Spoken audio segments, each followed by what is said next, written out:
होने का एजाज आज इमरान खान ने हासिल किया। अपने ही गवर्नर पंजाब को फारिग किया, क्या वो इंटरनेशनल साजिश थी? डेप्यूटी स्पीकर के खिलाफ तहरीक अदम एतमाद लेकर आए, खुद लेकर आए अपने स्पीकर के खिलाफ, क्या वो इंटरनेशनल साजिश थी? इमरान खान ने इंटरनेशनल साजिश के नाम पे ये सब काम खुद किए और इल्जाम अपोजिशन को दे रहे हैं। वाह। मरियम नवाज ने इमरान खान को पाकिस्तान का पहला सिविलियन डिक्टेटर कह दिया। धुआंधार प्रेस कॉन्फ्रेंस में कहा, गैर मुल्की साजिश का कहते हैं। बड़ी अच्छी गैर मुल्की साजिश थी कि अपने ही वजीर आला को हटा दिया। बड़ी अच्छी गैर मुल्की साजिश थी कि कौमी असेंबली ही तोड़ दी। अवाम का मैंडेट चुराने का बदला आज नवाज शरीफ ने ले लिया। अलीम खान और जहांगीर तरीन ग्रुप ने अवाम की आवाज पर लब्बैक कहा। मरियम नवाज ने कहा, सारा पाकिस्तान जानता है फराक किसकी फ्रंट पर्सन थी। हिसाब किताब का वक्त आया तो उसे बुर्का पहनाकर पाकिस्तान से बाहर भेज दिया। अरकान पंजाब असेंबली ने हमजा शहबाज पर अपने एतमाद का इजहार किया तो मरियम हमजा शहबाज के पास गई, मुबारकबाद दी। कहा, ये शुक्र और खुशी के आंसू हैं। नवाज शरीफ भी जल्द वापस आ रहे हैं। ये खुशी के आंसू हैं या फदा के आंसू हैं? शुक्र के आंसू हैं, खुशी के आंसू हैं। अल्लाह का शुक्र, अल्लाह ने ये दिन दिखाया। मैडम, किस हद तक उम्मीद है कि मियां नवाज शरीफ इंशाल्लाह वापस आए? उनकी बहुत स्ट्रगल है, लोग याद करते हैं। आने वाले इंशाल्लाह।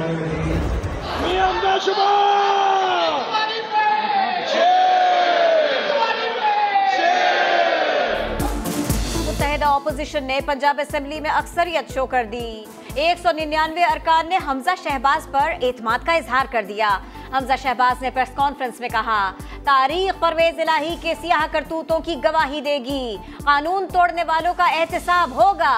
लीगी रहनुमा ने तमाम अरकान का शुक्रिया अदा किया। बोले, अलीम खान समेत सबका शुक्रगुजार हूँ। जहांगीर तरीन खान साहब के ग्रुप के मेरे मोअज़्ज़िज़ अरकान, अलीम खान साहब के ग्रुप का शुक्रिया अदा करता हूँ। आप डिप्टी स्पीकर्स की रूलिंग दे सकते हैं, आप पंजाब असेंबली को सील कर सकते हैं, आप वहाँ पर कर्फ्यू नाफिज कर सकते हैं, आप पंजाब असेंबली के मुलाजमीन को असेंबली के अंदर कैद कर सकते हैं, लेकिन आप किसी के ज़मीर को नहीं कैद कर सकते। फेयर प्ले है, उसका तकाजा ये था कि इलेक्शन होने देते, अदम एतमाद सेंटर में भी होने देते और पंजाब असेंबली में भी इलेक्शन होने देते। ये आइन की जिस तरह धज्जियां उड़ाई जा रही हैं, ये कोई मुनासिब नहीं है, जमहूरियत के लिए मुनासिब नहीं है। इलेक्शन हो लेने दें। इलेक्शन ही वाहिद तरीका है जिसमें जो अक्सरियत रखता है वही वज़ीर आला मुंतखब होता है।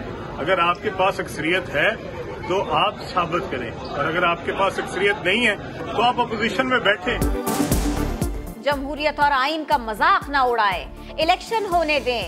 जो अक्सरियत रखता है वही वजीर आला मुंतखब होता है, ऐसा होने दिया जाए। अगर हुकूमत के पास अक्सरियत है तो असेंबली आए और साबित करे। अलीम खान की खरी खरी बातें। बोले, पंजाब में भी पीटीआई राह फरार इख्तियार कर चुकी।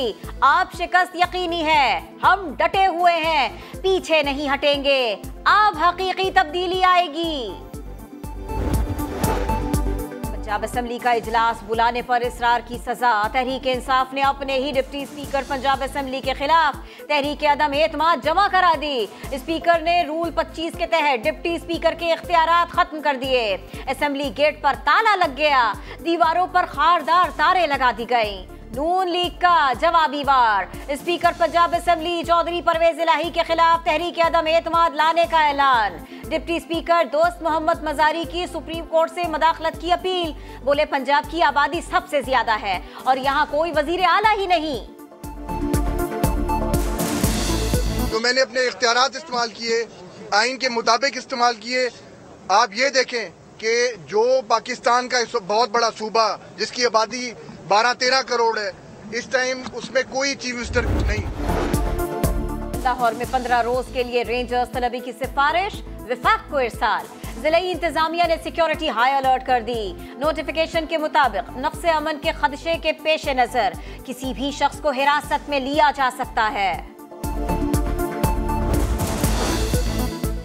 डिप्टी स्पीकर का नोटिफिकेशन जारी है। सेक्रेटरी पंजाब असेंबली के वकील का सुप्रीम कोर्ट में बयान।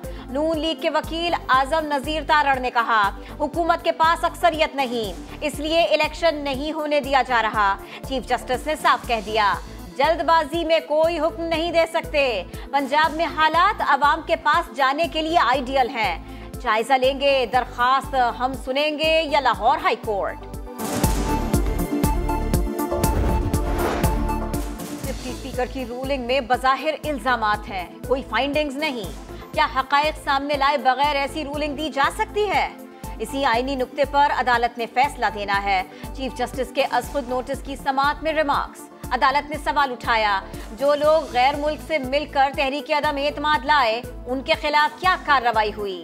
पीटीआई के वकील बाबर आवान की इन कैमरा समाअत की दरखास्त मुस्तरद। समाअत आज फिर होगी।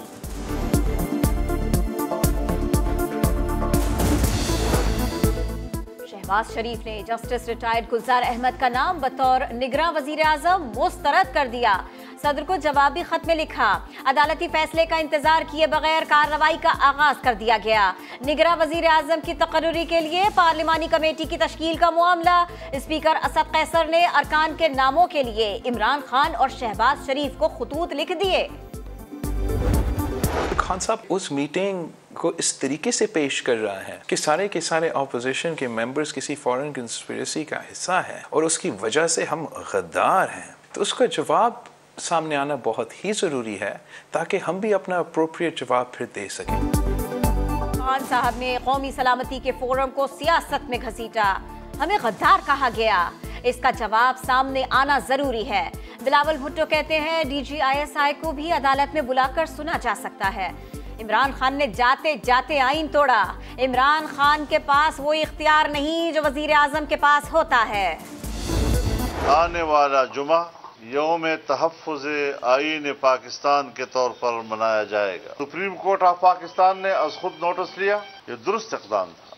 नॉर्मल प्रोसीडिंग से अवाम में बेचैनी पैदा हो रही है। तरजीही बुनियादों पर डिप्टी स्पीकर की रूलिंग को कलअदम करार दिया जाए। डिप्टी स्पीकर की रूलिंग को कलअदम करार दिया जाए, अरकान को वोट का हक दिया जाए। मौलाना फजलुर रहमान ने मुतालिबा कर दिया। जुमे को यौम तहफ़्फ़ुज़ आईन पाकिस्तान मनाने का ऐलान कर दिया। शाहिद खाकान अब्बासी ने खत के मामले पर अस्करी क़यादत से वजाहत का मुतालिबा कर दिया। अपोजिशन पर इल्जाम है कि वो अमेरिका के साथ मिलकर मेरी हुकूमत को गिराना चाहते हैं। ये मुल्क के वज़ीर-ए-आज़म ने कहा कि इस फैसले में मुल्क की अस्करी क़यादत भी शामिल है। ये वक्त है कि मुल्क की अस्करी क़यादत सामने आए और इस बात की वजाहत करे कि उस मीटिंग में हुआ क्या था। डिप्टी स्पीकर के सामने जो चेयर कर रहे थे, जब उनके सामने हकायक आए, इसको सामने रखते हुए मैं इसको डिसअलाउ करता हूं, तावक्ते के ये हकायक जिनकी छानबीन जरूरी है वो सामने ना आ जाएं। अदम एतमाद से नहीं भागे, पहले बैरूनी साजिश की तहकीकात जरूरी है। शाह महमूद कुरैशी की प्रेस कॉन्फ्रेंस। बोले, डिप्टी स्पीकर ने साजिश सामने आने पर तहरीक अदम एतमाद पर कार्रवाई रोकी। सिक्योरिटी कमेटी ने असेंबली मेंबरान का इजलास बुलाने का कहा, हम गए लेकिन ऑपोजिशन नहीं आई।